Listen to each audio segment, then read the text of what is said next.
What's up, y'all? In this one, we're tying one of my versions of a crawfish pattern. Before we get started, make sure that you comment down below any ideas that you have for future flies or patterns that you might want me to tie. Leave me a comment and I will make it happen. Thanks. Alright, so here we go. This is a crawfish pattern. One of the few that I can tie, or that I do tie. I tie a bunch, but there's a couple that I do tie that I've caught fish on, and this is one of them, kind of. I'm using different materials this time than I normally do, but it's the basics for this pattern. So you want this to sit on the bottom, so go ahead and add you some weight, some lead wire, and just about in the middle of the hook. Not too close to the eye, not too close to the curve, just kind of right in the middle. And with the crawfish pattern, you're going to tie it backwards, so the head is actually going to be up by the curve of the hook, and the tail is going to be down by the eye of the hook. Because it's going to sit on the bottom, and when you retrieve it in, the crawfish goes backwards, so you want this to go backwards. So, got some nymph eyes. These work pretty good for a crawfish as well. So go ahead and attach those on there. And this can be used as a shrimp pattern too. Just don't put the claws on there. And you can change the colors and everything. It's just, you can do a bunch of different stuff with this type of fly. That little black thing is hiding from me. I didn't realize it was on there. There we go. So go ahead and get the eyes on there, and then the body of this fly is dubbing. So I'm pointing at different dubbings because what I'm going to do is I'm going to take some out of each color, and I'm going to blend them together. Because a crawdad up here, or crawfish, crayfish. I'm from Louisiana. I call them a crawfish, but anyway. Up here and down there, they're like a rusty brownish, reddish, grayish, black. I mean, there's a bunch of different colors in these things, so you don't want to do it all one uniform color because it won't look as right. I'm going to do some videos here this year of actually going and catching a bunch to boil up meat, do a catch and cook. And you'll see in that video, it's going to be a while, but you'll see in that video that they are all different. Even the ones you catch up here, they all look different. They all have different patterns and colors. And it's pretty cool. So that's kind of what I'm trying to accomplish here by mixing different dubbings to get that effect. You know, parts of it that are brown, parts of it that are like a rusty red, orangish, and then just regular brown. And I even think I put some like a tannish yellow in here as well. So, you know, just kind of adds that different color effect. So right now what I'm doing is I'm putting a pretty thick dubbing body on this. I'm dubbing a pretty thick body on this fly pattern. It's not really a fly, it's a crustacean, but it's fly tying, so I'm tying a crawfish fly. But anyways, like I mentioned in the beginning, I'm just throwing a bunch of different materials around. Like I'm finding feathers that look the way I want them to. These right here, the stem of the feather, I guess, which I don't know what it's called. The middle part, it has like a striped look to it. So I was like, you know what, those would be really good antenna for this thing. So I'm just stripping the fibers off of this feather to make the antennas for this crawfish.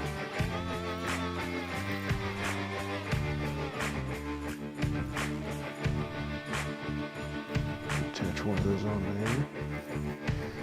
Grab another feather, do the same thing. The quill. It's called a, maybe it's quill. I don't know. Not 100% sure. Drawing a blank. Got a brain fart going on. But two of those make the antenna for this thing. And right now it kind of looks like a bug. A grasshopper or something. But not this one. This one's going to be a crawfish.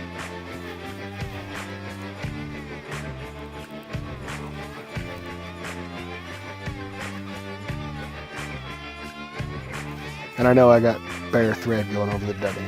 Bear with me, I'm getting there.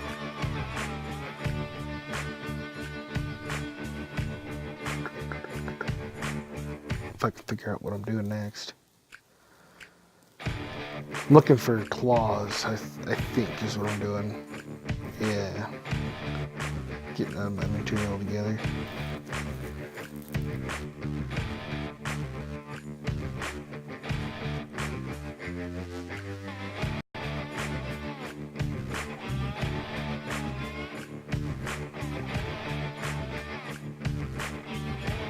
I'm just looking at it. You kind of see the shadow from my goatee, looking left and right, just looking for different materials. This is kind of all off, you know, just winging it. But here's some brown and black striped feathers. And if you snip off the tip just down by the stem of it, you get like that claw pattern, claw look. And then you cut one off, and then what I do is I cut the fibers of the feather instead of stripping them, because I want a little bit of material, I want a little bit of the fibers on that feather to kind of give it some thickness for the arms where the claws are. Just like that. So there's one claw.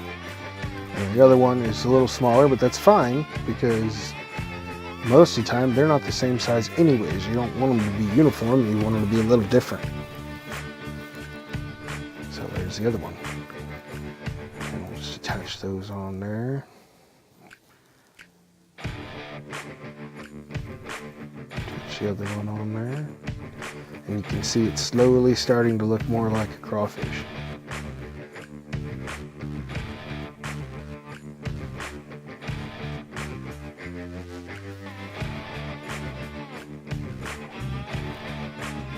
More dubbing, again, mixing the colors.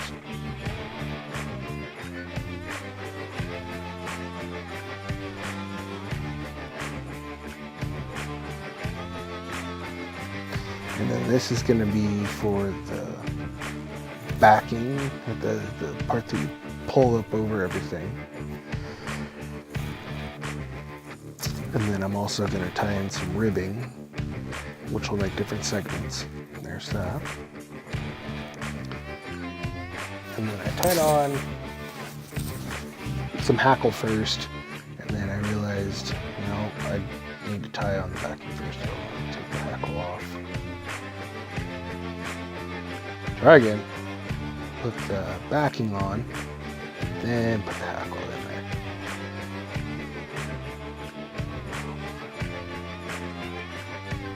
And what this is going to do is it's going to lay over everything, tie it in to make it look like a shell. And I'm not 100% pleased with the way it turned out, but that's okay. It still turned out really cool, and I know it'll work. It's a cool fly. So more dubbing mixed.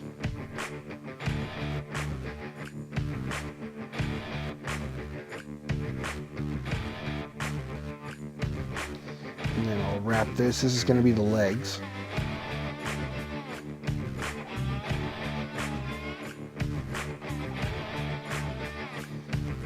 And then I'll lay that feather over, which is also going to be the tail.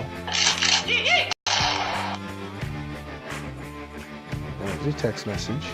But anyways, lay that over, and then I'm going to take that ribbing and secure it on the top. Tie all that in, snip it, and then snip the tail kind of like into the claws, so it kind of V's a little bit, it's a V shape. And you can kind of see it's coming together. It's like a crawfish kind of chilling at the bottom of the pond or stream or whatever, wherever you're fishing. So a couple of whip finishes on there.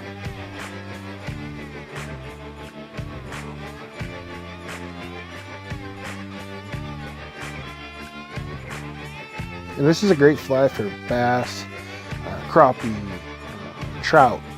It's just a good fly. Anything that'll eat a crawfish will eat this fly. And then I'm just trimming it up. Taking the legs off the top, because legs don't go on the top, they just go on the bottom. Just trim it up like that. So it's got that even back on top and then legs on the bottom. And there's your crawfish. Just like that. Kind of a cool fly. It's a lot of fun to tie, and it'll be different every time you do it, so pretty cool.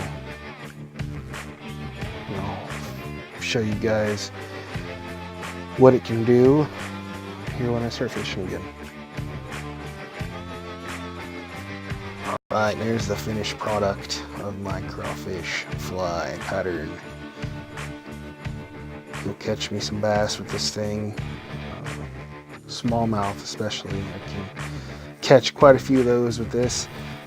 Largemouth as well, and maybe even try to catch a trout this year with it. We will see.